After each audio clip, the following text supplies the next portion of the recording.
This is a fun exercise called the woodpecker, and it's just what it sounds like.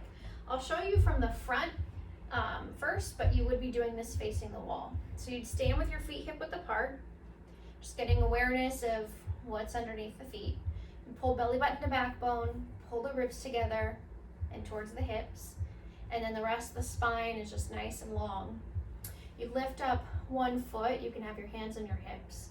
We're just gonna hinge at the hip, keeping the spine long, keeping the leg in front, and tapping the nose right to the wall.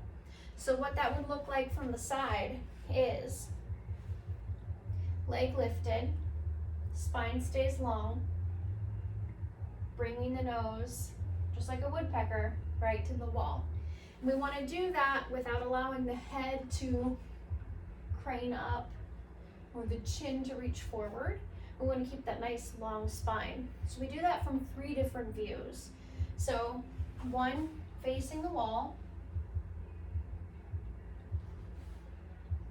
Do all of the reps on one side and then switch sides. Number 2, left shoulder close to the wall.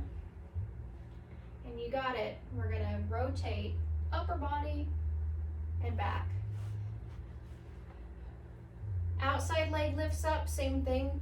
We're rotating through the hip to bring the nose to the wall, keeping the lower body stable.